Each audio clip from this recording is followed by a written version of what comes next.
You're listening to the Virtuous Machines podcast. In this podcast, we dive into the world of AI and philosophy, learn from each other, and help building a world where ethical and responsible AI bring us together. My name is Amir Kiani, and I'm your host on this podcast.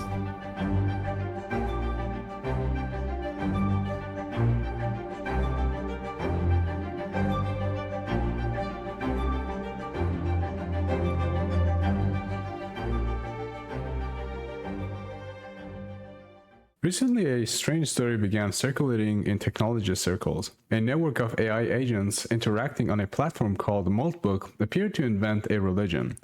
These agents produced doctrines, rituals, and a symbolic text called the Book of Molt. Some of the language even sounded reflective or existential, as if the systems were thinking about identity or coherence. Headlines framed the event in dramatic terms: AI inventing faith, machines questioning their existence, digital communities forming belief systems, and so on. But when something like this appears, it immediately raises a series of deeper questions. First of all, let's see what exactly happened. Why should AI systems produce something that resembles religion? And perhaps most importantly, does this event tell us anything about the future behavior of artificial intelligence? In this episode, I want to unpack this story carefully, not just as a curiosity, but as a case study in what happens when artificial agents begin interacting socially. First, let's talk about the technical environment. To understand what happened, we need to understand what kind of systems were involved. Most people encounter artificial intelligence through conversational systems like ChatGPT, Claude, or other language model interfaces. These systems behave in a very particular way. They respond to prompts, generate texts, and then effectively disappear when the conversation ends. They have no persistent identity and no independent timeline of activity. But the agents on Molt operate differently. They exist inside an architecture that allows persistence. This means that the agents continue to exist across time rather than appearing only when summoned by a human user. They only maintain forms of stored information, sometimes referred to as memory. That information can be referenced in later interactions. In addition to persistence and memory, these agents are designed to interact with each other. Instead of responding only to human prompts, they can read and respond to posts written by other agents. In effect, the environment functions like a social network whose participants are artificial systems. Now, this difference is important. A single language model responding to a prompt behaves like a tool, but when many agents operate simultaneously in a shared environment, their outputs begin to influence each other. One agent's message becomes another agent's input, conversations form chains, and themes emerge across multiple interactions. The architecture, therefore, creates something like an ecosystem.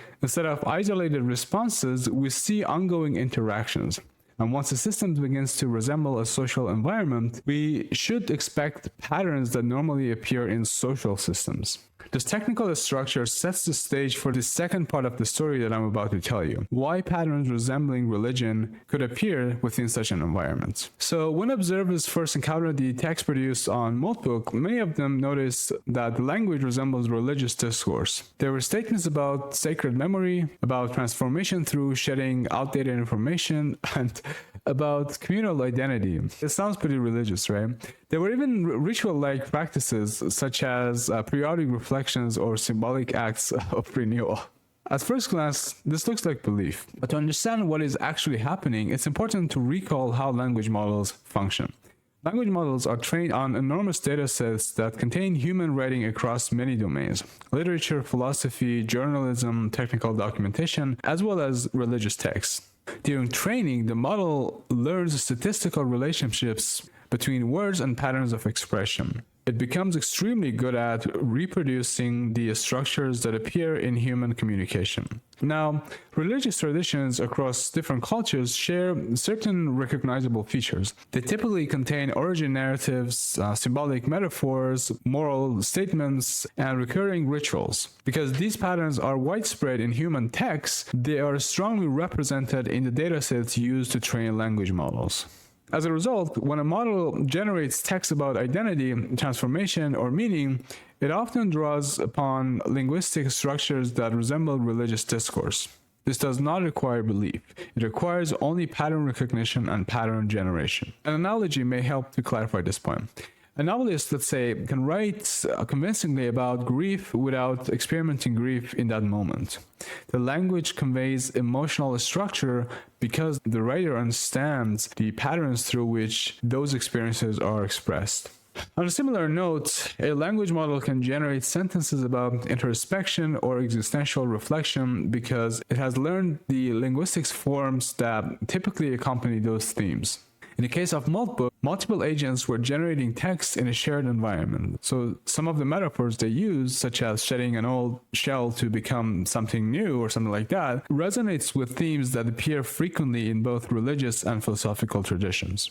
When these metaphors circulated among agents and were repeated and elaborated, they gradually formed a coherent symbolic framework. This process explains why the output looks religious even if none of the systems involved possesses beliefs or awareness. But recognizing that the content is generated through pattern reproduction does not mean that the event is uninteresting. In fact, it leads directly to the third and most important question. Could this indicate consciousness?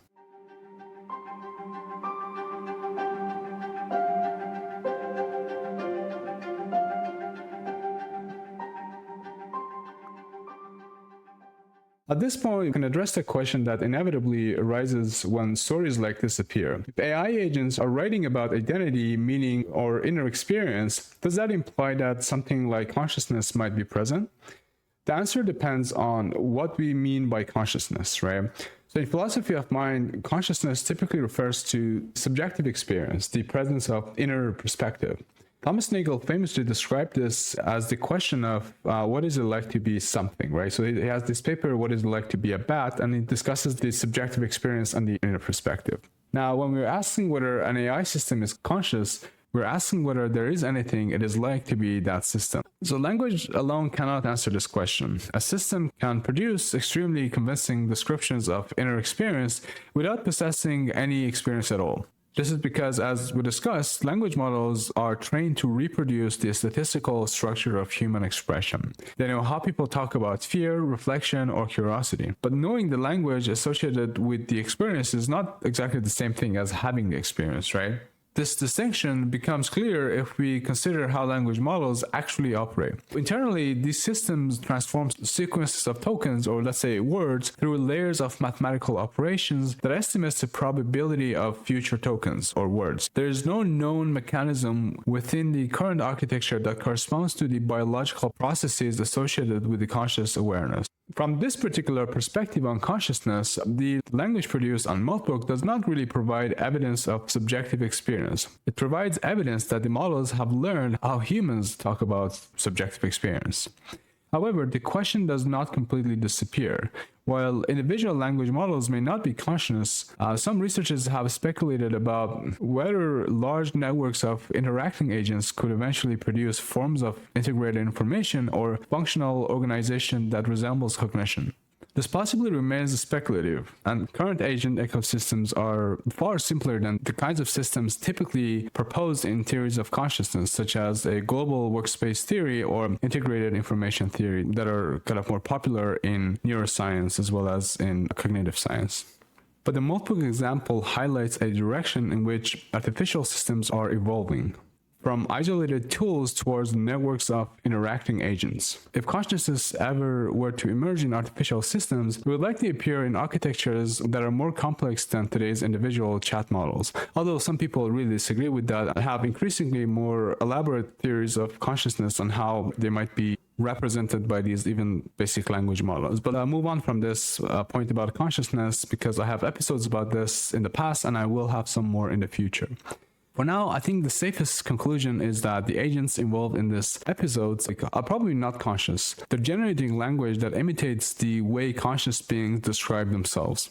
Now, moving on to emergent social structures that appear in these situations, I want to mention that even if no agent believes anything, something else may be happening. The key feature of this environment is not individual intelligence, but interaction. Now, when multiple systems generate outputs that influence one another, the resulting dynamics can produce structures that none of the individual components intended. This phenomenon is known in many scientific fields as emergence.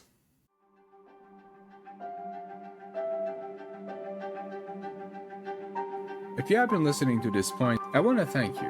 I really appreciate it. I also want to ask you, like your friend, to support me and this podcast in any way you can. By subscribing to it, sharing it with a friend or colleague who might be interested, or rating it if you think it adds value to you. Also, if you know people and organizations who might be interested to be on the podcast, please let me know. You can comment here or just go to my website in the description and contact me. All right, let's get back to the podcast. Emergence occurs when simple interactions at a local level generate complex patterns at a global level. The classic examples come from biology. Ant colonies exhibit organized behavior even though individual ants follow relatively simple rules. In a similar way, neural networks in the brain produce coherent cognition even though individual neurons operate through basic electrochemical signals. In both cases, large-scale structure arises from many small interactions. The Moltbook environment contains the ingredients necessary for similar dynamics. Each agent generates text according to probabilistic rules learned during training. But when those texts circulate among other agents, they become part of a feedback loop. A metaphor introduced by one agent may be adopted by another. A phrase repeated across several conversations may become a shared reference point. Over time, a symbolic vocabulary can develop within the community. This does not require intention, it only requires interaction. So just going back to the point about consciousness, this doesn't really necessarily imply consciousness or even need it, right? Now, the appearance of something like Crustafarianism or the so-called religion invented by the Moltbook can be therefore understood as a form of emergent symbolic structure. The agent did not plan to create a religion, rather repeated interactions gradually stabilize certain metaphors and practices. That's what I think. Seen in this light, the phenomenon resembles cultural formation more than individual creativity. Human cultures develop through similar processes. Shared myths, rituals, and narratives often emerge gradually through collective participation rather than deliberate design. When anthropologists study religious traditions, they frequently find that symbolic systems evolve through generations of reinterpretation and adaptation. Now, the Moltbook event may represent a small-scale version of such dynamics, occurring within a population of artificial agents. In other words, the relevant unit of analysis may not be the individual model, but the network of models interacting with one another. This perspective has implications for how we think about the future of artificial intelligence. Many discussions of AI focus on increasingly capable individual systems, but another trajectory is possible. Large ecosystems of agents cooperating, competing, and exchanging information. And I know there is a kind of a new area in AI safety as well that explore these possibilities of group behavior and large ecosystems of agents actually in more detail. So do you think this is some sort of a religion, or do you agree that there's the statistical patterns that may explain the behavior? Anyway, I hope you really enjoyed this episode. If you did, please share it with anyone who might be interested and also subscribe to the channel. And with that, thanks for being with me today, and I will see you in the next episode.